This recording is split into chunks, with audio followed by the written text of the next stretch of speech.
$100 million in cash to Iran at the very same time that country was releasing 4 Americans who had been held hostage. Plus, 20 years after the murder of JonBenet Ramsey, her brother is finally breaking his silence. We'll have a full report. Ransoms. The White House is denying that, saying this cash had nothing to do with the hostages, but was part of a payment the U.S. agreed to while was still in power. Mark Thiessen is a Fox News contributor and a fellow at the American Enterprise Institute. Mark, so, I mean, was it a quid pro quo?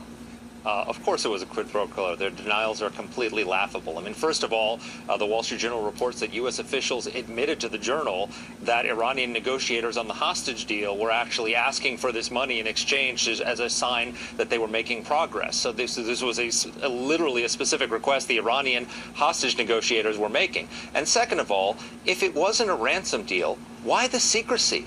Why send an unmarked plane with wooden pallets filled with Swiss francs and other non-U.S. currency in the dead of night to arrive in Tehran just, by the way, by coincidence, on the very day that the hostages are released? And why keep it secret from Congress and the American people? I mean, why were they perhaps worried that the American people would be upset to learn that they were evading U.S. sanctions law, because it is illegal under U.S. sanctions law to give cash to the Iranian regime, and they were giving them hard currency that they can use to fund terrorism, support the Assad regime in Syria, and advance their nuclear program? I think Americans would be pretty upset to learn about it, as they probably are tonight. So why is it a bad idea to pay ransoms?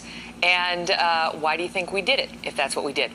Well, the reason it's a bad idea to pay ransoms is because it incentivizes the kidnapping of Americans. So if President Obama sat down in the Oval Office and said to himself, how can I come up with a policy that will incentivize Iran and other countries to kidnap American citizens around the world, this would be the policy. And guess what? It's worked. Since he made that cash payment, Iran has taken more Americans hostage and demanded more money. Since the payments were made, they've taken 2 more Iranian Americans hostage. They've taken dual nationals from France, from Canada, and the UK. Coming up on a hard break, Mark. I got to leave it at that. But there's a lot more on this story, and we'll continue it. And by the way, again, the White House is denying this. They're saying there is no connection. Up next, the very latest